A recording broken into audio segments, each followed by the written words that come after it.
Tally के इस video में आज हम सीखेंगे टैली के वाउचर के बारे में। तो आइए चलते हैं टैली की स्क्रीन पर और टैली में सबसे पहले हम कंपनी क्रिएट करते हैं। तो जैसे ही हमने क्रिएट कंपनी पे एंटर किया, यहाँ पे नेम में हम रवि स्टोर नाम की एक कंपनी बना लेते हैं और इसको एंटर करते हैं। बाकी चीजें हम यहाँ पे नहीं देंगे क्योंकि टैली में कंपनी बनाना हम पिछले वीडियो में पढ़ चुके हैं। अगर आपने वो वीडियो नहीं देखा हो तो उस वीडियो में जाके आप टैली में कंपनी कैसे बनाते हैं वो देख सकते हैं। तो यहाँ पे हम रवि स्टोर देकर और कंपनी को एक्सेप्ट करते हैं। तो देखिए जैसे ही हमने यहाँ पे एंटर किया तो यहाँ पे रवि स्टोर नाम की कंपनी बन गई और नो वाउचर एंटर, मतलब इसमें अभी कोई भी काम नहीं किया गया है।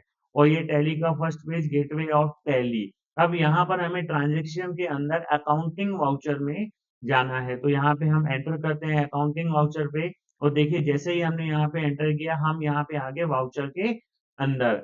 अब देखिए हमें वाउचर के बारे में पढ़ता है। देखिए वाउचर क्या होता है, व्यापार में अलग अलग प्रकार के ट्रांजेक्शन करने के लिए हमें टैली अलग अलग प्रकार के वाउचर यहाँ पे देता है।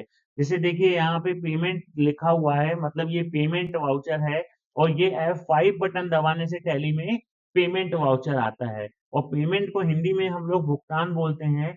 मतलब जब हम व्यापार में किसी भी कंपनी या किसी भी पर्सन को या कोई भी एक्सपेंस करते हैं जिसमें हमारा पैसा जाता है, तो हम जब भी हमारा पैसा कहीं भी जाएगा तो हम उसकी एंट्री F5 पेमेंट वाउचर पे टैली पर करेंगे। तो पेमेंट वाउचर का यूज जब हमें कहीं पैसा देना होता है तब हम करते हैं।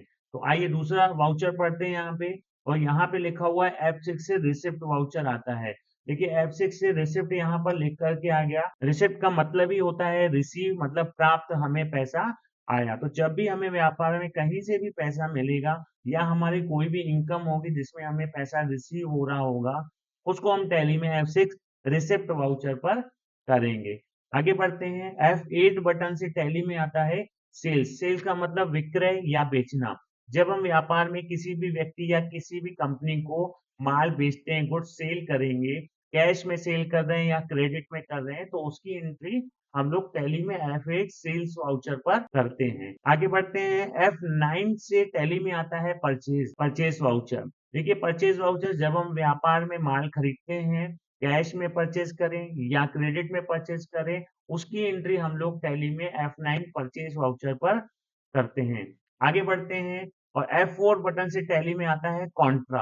देखिए कॉन्ट्रा वाउचर क्या होता है कि जब हम बैंक में पैसे कैश डिपॉजिट करते हैं या कैश विड्रॉ करते हैं अपने सेल्फ अकाउंट से, तो वो एंट्री हम टैली में F4 कॉन्ट्रा वाउचर पे करते हैं। या हम अपने ही बैंक से किसी दूसरे बैंक में पैसे डिपॉजिट करते हैं या विड्रॉ करते हैं, तब उसकी एंट्री हम लोग F4 कॉन्ट्रा वाउचर पे करते हैं। आगे बढ़ते हैं। F7 से टैली में आता है जर्नल वाउचर। जर्नल वाउचर में जो होती है वो एडजस्टमेंट एंट्री होती है या चेक डिसऑनर की एंट्री होती है या और भी ट्रांसफर की एंट्रियां इसमें अलग अलग प्रकार की हो सकती है, जिसके लिए हम लोग F7 जनरल वाउचर का यूज करते हैं। तो यहाँ पे इस वीडियो में हमने टैली के बेसिक वाउचर F4 से कॉन्ट्रा, F5 से पेमेंट, F6 से रिसिप्ट, F7 से जर्नल, F8 से सेल्स, F9 से वाउचर, इनके बारे में यहाँ पे हमने देखा। और अगले वीडियो में हम पढ़ेंगे कि इन वाउचर में हमें एंट्री कैसे करते हैं। तो इस वीडियो में फिलहाल इतना ही। मिलते हैं हम अगले वीडियो में।